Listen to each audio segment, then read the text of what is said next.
Hello there, how you going? Uh, are you losing are you losing your identity in your relationship? Would you like to stop people pleasing? Would you like to start setting boundaries and stop running on your partner's schedule? And perhaps you'd like to stop being tired and exhausted all the time. This is something I regularly hear working with individuals and also working with couples, actually. People losing their identity in their relationship.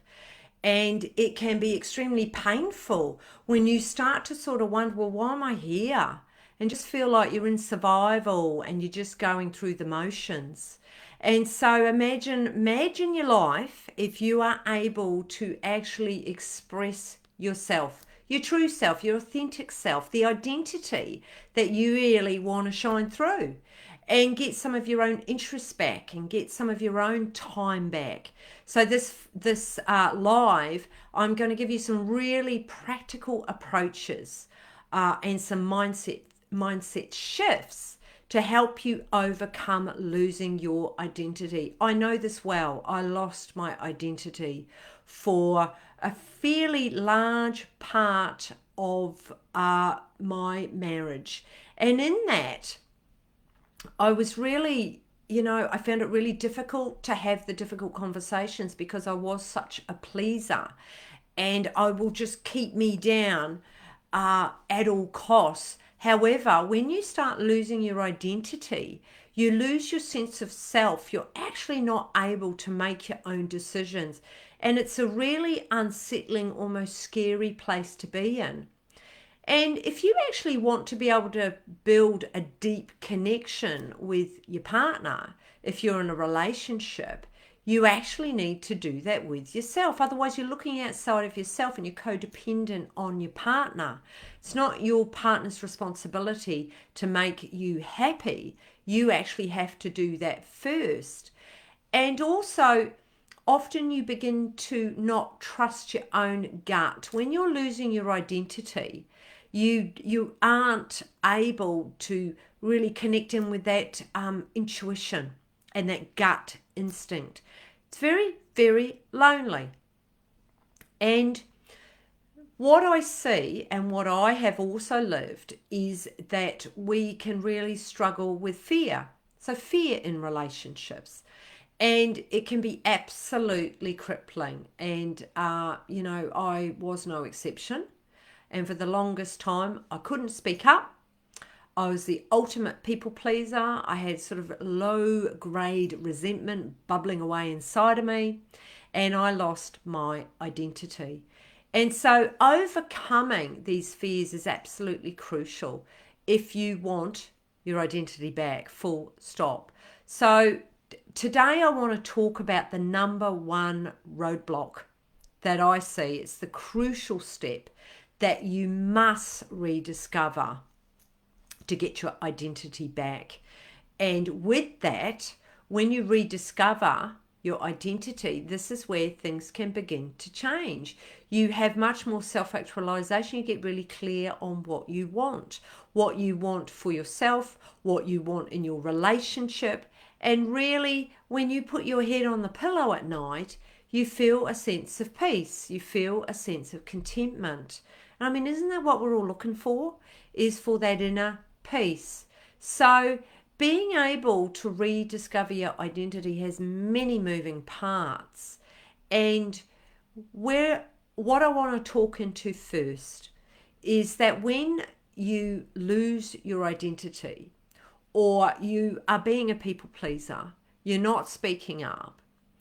What it is, what's the fear? What's the fear under all of it? And if we sort of keep digging and slicing it thin and going back and back and back, it will be a fear of rejection.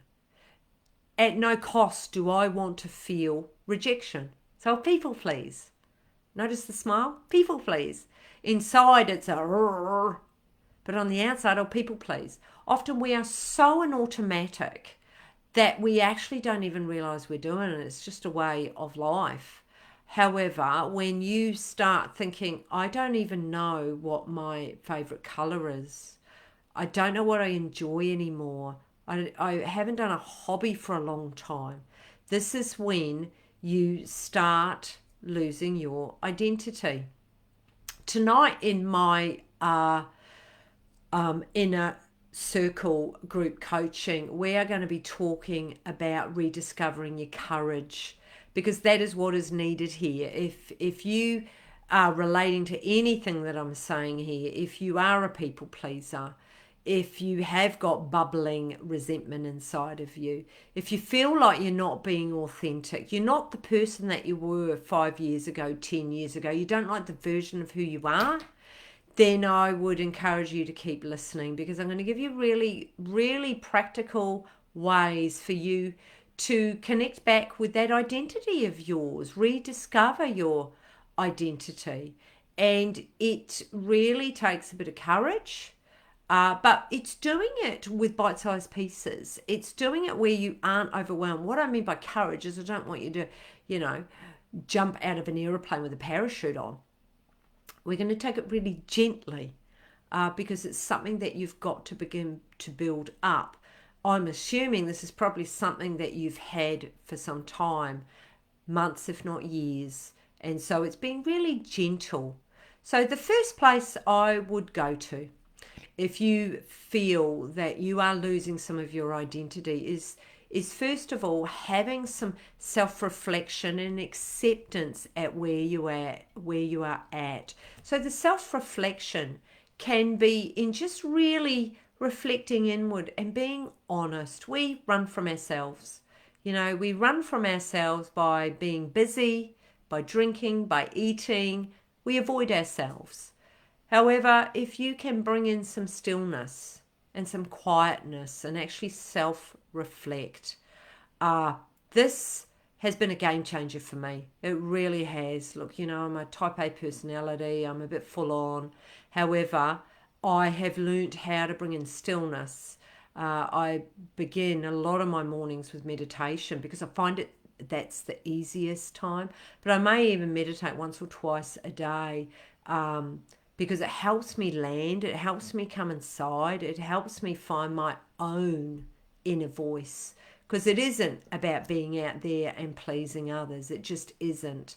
And that was a cycle of mine and a pattern that I have done for decades, and I choose not to now. So the first place is self-reflection, but also acceptance at where you're at. It's accepting. It's not judging yourself. It's not giving yourself a hard time about it. This is just where I'm at. I've lost some of my identity, but I'm now going to do some steps and have a really great path moving forward as to how I can begin to change this.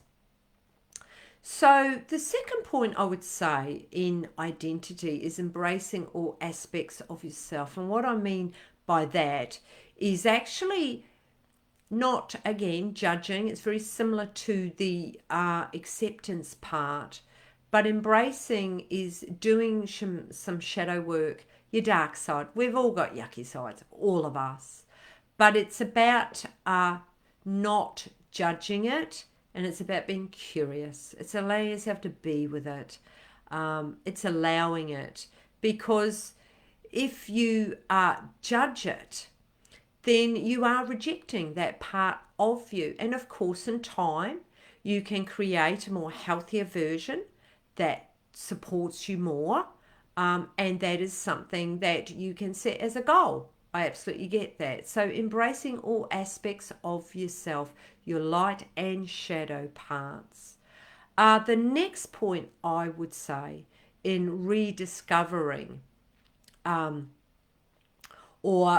rediscovering your identity is recognizing that change is a natural part of life. And you may be in a period of your life where perhaps you've got a couple of toddlers, you work part-time, you've got a relationship, and all of that is taking from you. And yes, I get it. There is going to be parts of you, you're very much people pleaser, and often you keep things inside. I get that.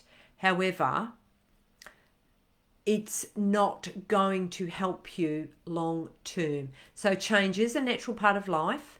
There are different flows, ebbs and flows. However, it's really, I do encourage you to identify if you are losing some of your identity, even if your life has changed. A big one is expectations. When you are rediscovering your identity, we are often looking outside of ourselves and we have an expectation. We have an expectation of ourselves, but we also have an expectation perhaps of our partner. And when that expectation isn't being met, that can create a spiral downward. This is where you can really get aggravated, overwhelmed, you can worry, you can really just get in a spiral. Your pattern of thinking could become quite dysfunctional. So it's really noticing if you have expectations. This is something that I've worked on and it's helped me enormously. An expectation that perhaps you get home and dinner's cooked, you get home and dinner isn't cooked. Do you notice that your mood shifts? And so just noticing those expectations and being able to let go of expectations, because have you got control over anybody else? You can ask. However, I don't believe we have control over anybody else. The only one that we can really work with is ourselves. Another big one with identity is to stop comparing yourself to others. I know that if I'm in a bit of a low mood or if my vibration is a bit lower, I will really restrict my social media, particularly Facebook, because it doesn't make me feel good. And one of really disempowering to compare yourself to others. It just is. So it's noticing in yourself when you are doing that and to really put some mechanisms or habits or little goals in place so that you don't compare yourself. That's just one example. Another way to rediscover your identity is to actually explore your passions and your interests. And when you're doing that, and you're probably going, oh, well, Helen, I've got a couple of kids, I work full time, trying to keep a house, I've got parents who want attention, I've got dogs, I've got this, I've got that. I get it. This is for those of you who perhaps your life has become a little bit bland, a little bit boring. So your identity is very much connected to your belief system, but it's you've got to put energy into rediscovering your identity. I'll use my son as an example. So I've got 3 sons. My youngest son is 22 and at the moment he is traveling around South America. I just had a call with him this morning. He is so inspiring. He's just on a flight now. Where's he going? Anyway, he was in Lima, but he's travelled around a large part of South America because he knows that he wants to really get to know himself and he wants to not do the 9-to-5 job. He wants to live from passion. He wants to live from really coming from a soul purpose. So he's discovering his identity and living new experiences and getting out of his comfort zone and having self-compassion, particularly when the loneliness comes in, has been just incredible for him. And to have that as a 22-year-old male is pretty significant. So I'm watching and seeing what he's going to do moving forward in his life, because he recognizes that he really wants to know who he is and he wants to discover his true identity, not the identity that he has created to please other people. So yeah, that's really he would be a great example around seeking new experiences. And I won't go into the experiences he's seeked. There's been a lot of them, and I think some of this I'm not going to share, but profound. But anyway, and I suppose that's my segue into getting out of your comfort zone. If you want to rediscover your identity, you have to be able to get out of your comfort zone. And like I said earlier, I think the number one roadblock and the crucial step in rediscovering your identity is that we can have a fear of rejection. Particularly if you're in a relationship and you're talking about wanting new experiences and get out of your comfort zone, and you want to explore passions and interests, and your partner may not like that, then they may let you know. And if you're not able to sit with their not liking that and perhaps rejecting you, then that is going to stop you. However, it is so important to know who you are as a person and to be able to embrace change and growth and to not have to look outside of yourself to get that acknowledgement. It's about being able to get that acknowledgement within yourself. So rediscovering your identity is absolutely crucial. If you are losing your identity, and if any of this is speaking to you, I'd love to hear your comments, live hashtag or live or replay hashtag, any comments, and because it really other people can resonate with what you are saying. But look, if any of this is speaking to you, I think it's so important that when you are trying to really discover or rediscover because you feel like you're losing your identity, is courage. We've got to find courage. And so if you would like to receive my worksheet, which is all about rediscovering your courage, it's a brilliant worksheet. And in this worksheet, when you can really get connected with what's stopping you, often it's our conditioning, it's our patterning, it's a lot of it is our past stuff. And to be able to embrace our courage, it's being okay with being uncomfortable, but really setting bite-sized goals to be able to begin doing that. But if you would like to really get connected and finding your identity in your relationship, because you know when you find your identity in your relationship and you're coming from your head, heart and gut, you get very clear of how you want to show up in the world. You get very clear of the type of relationship you want to be in. You get very clear of what you want. And with that, there can be passion, there can be a soul calling.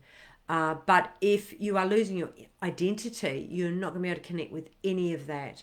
And when you're losing your identity, you may not be great at setting boundaries and saying no and doing confrontation because you just people please. So these are all skills. We've got to learn this. You've got to start somewhere. But if you're listening to this, there is obviously an awareness there that you want to do something different. And you just start with one little change, one little step. So there could be something in what I've talked about, or you might like the worksheet on rediscover your courage. Just DM me and I'll send it to you.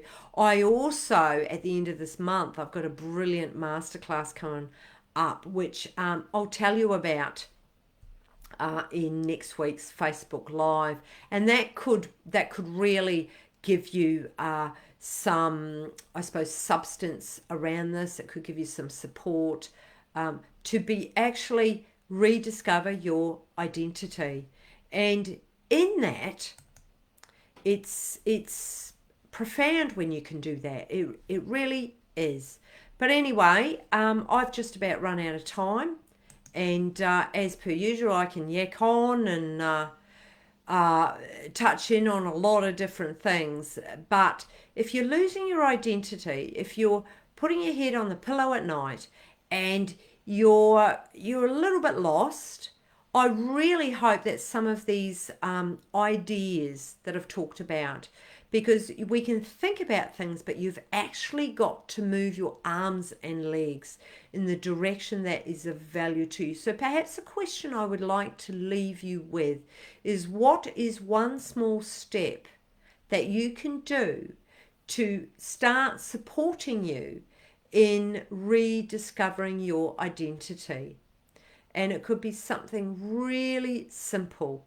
Pop it in the comments, and all you can do is go up from here. So anyway, on that note, as I always finish with, the power of change is within you. See ya.